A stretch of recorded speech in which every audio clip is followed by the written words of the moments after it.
አሰላሙ አለይኩም ወረህመቱላሂ ወበረካቱ። የረመዳንና አጀማመርን በተመለከተ ባለፈው ያስተላለፍኩት መልእክት ነበር። ከነቢዩ ሰለላሁ ዐለይሂ ወሰለም በኋላ በሰይድ ዑመር በ20 ረክዓ በአንድ ኢማም ስር እንደተደራጀ ኢማሙ ኡበይ ብኑ ከዓብ እንደሆኑ አይተን ነበረ። ሶሐቦች ያንን አይተው ሙሉ ስምምነት አጽድቀውት ከዛ በኋላ በዑስማን ዘመን ያው ባህሪ ቀጠለ። በዑስማን ዘመን ተራዊሕ ማሰገድ ኃላፊነት በአብዛኛው የሰይድ አሊ ብን አቢ ጣሊብ ነበር። አብዛኛውን ጊዜ እሳቸው ነው የሚያሰግዱት። እሳቸው የሰይድ ዑመርን የ20 ረክዓ ድንጋጌ ጠብቀው ሂደዋል። በአንድ ንግግራቸው ምን ብለዋል? ነወረ ላሁ አላ ዑመረ፣ ዑመርን አላህ ቀብሩን ያብራላቸው። ነወረ ላሁ አላ ዑመረ ቀብረሁ ከማ ነወረ አለይና መሳጅደና፣ ዑመር መስጊዶቻችን እንዳበሩልን አላህ ቀብራቸውን ያብራላቸው በማለት ተናግረዋል አሊ ብን አቢ ጣሊብ። ስለዚህ በዑስማን ዘመንም በሰይድ አሊ ዘመንም ተመሳሳይ የ20 ረክዓ ድንጋጌ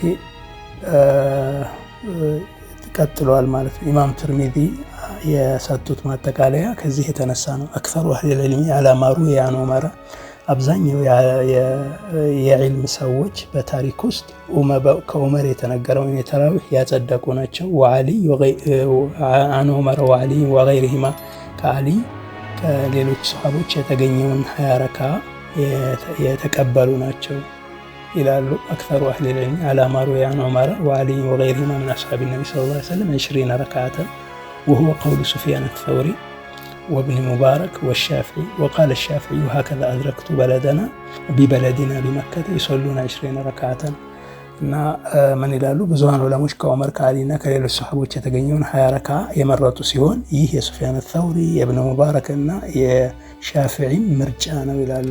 እነዚህ ትልልቅ የታቢዒና ታቢዒን ዑለሞች ናቸው። ሻፊዒ እንዲያውም ምን ብለዋል? በሀገራችን መካ 20 ረክዓዎችን ሲሰግዱ ነው ያገኘዋቸው በማለት ተናግረዋል። ሲወርድ ሲዋረድ የመጣው ይሄ ነው ማለት ነው።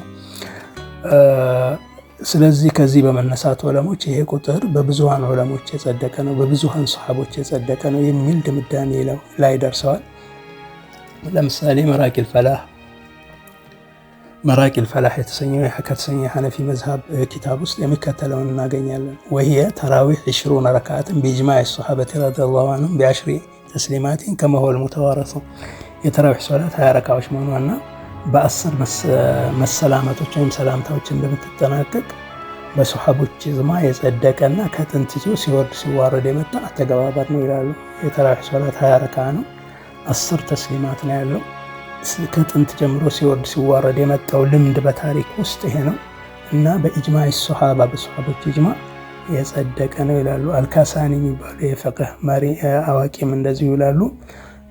20 ረክዓ መሆኑን በሰሃቦች ጀምሮ እስከ ዛሬ ድረስ በዚሁ መልክ ይሰገድ እንደነበር ከተናገሩ በኋላ ወለም ዩንኪር ዐለይሂ አሐዱን፣ ዑመር 20 ረክዓ አድርገው ማሰገድ ሲጀምሩ ማንም ሰሃባ አልተቃወማቸውም። ፈየኩኑ ኢጅማዕን ሚንሁም ዐላ ዛሊከ፣ ስለዚህ ሰሃቦች በዚህ የ20 ረክዓ ቁጥር ላይ ተስማምተዋል ማለት ነው ይላሉ። የሐንበሊ መዝሃብ ሊቅ የሆኑት አልበሑቲ ከ1000 እስከ 1051 ሂጅሪ የኖሩ ናቸው።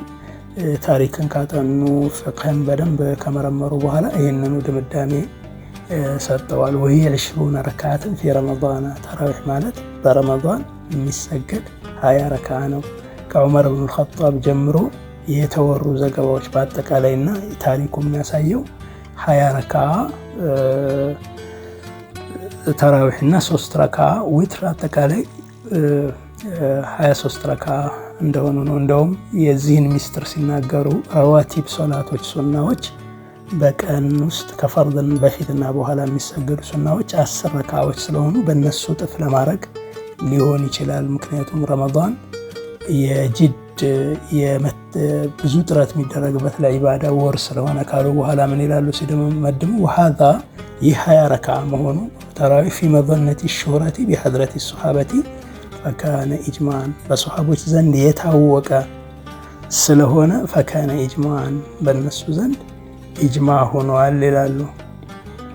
ከሰሃቦች በኋላ ያለውን ልምድም የተለያዩ ዑለሞች ሲዘግቡ ካነ ዐለይሂ ዐመሉ ሶሐበቲ ወታቢዒነ ዐለይሂ ዐመሉ ናሲ ሸረን ወገርባ ወለዚ ዐለይሂ ዐመሉ ናሲ ወስተመረ ኢላ ዘማኒና ፊ ሳኢሪል አምሳር የሚሉ ነገሮችን እናገኛለን። ሐሺየቱ ዱሱቂ፣ እብነ አሚዲን፣ ሸርሑ ዘርቃኒ፣ እንደዚህ አይነት ኪታቦች የፊቅህ መጽሐፎች አጠቃላይ ታሪኩ የሚያሳየው የፊቅሁ ታሪክ የሚያሳየው 20 ረክዓ እንደሆነ ተራዊህ እና 3 ረካ ደግሞ ዊትር ተደርጎ በአጠቃላይ 23 ረካ ነው። በታሪክ ውስጥ በመካ ከ20 ረካ አንሶ አያውቅም።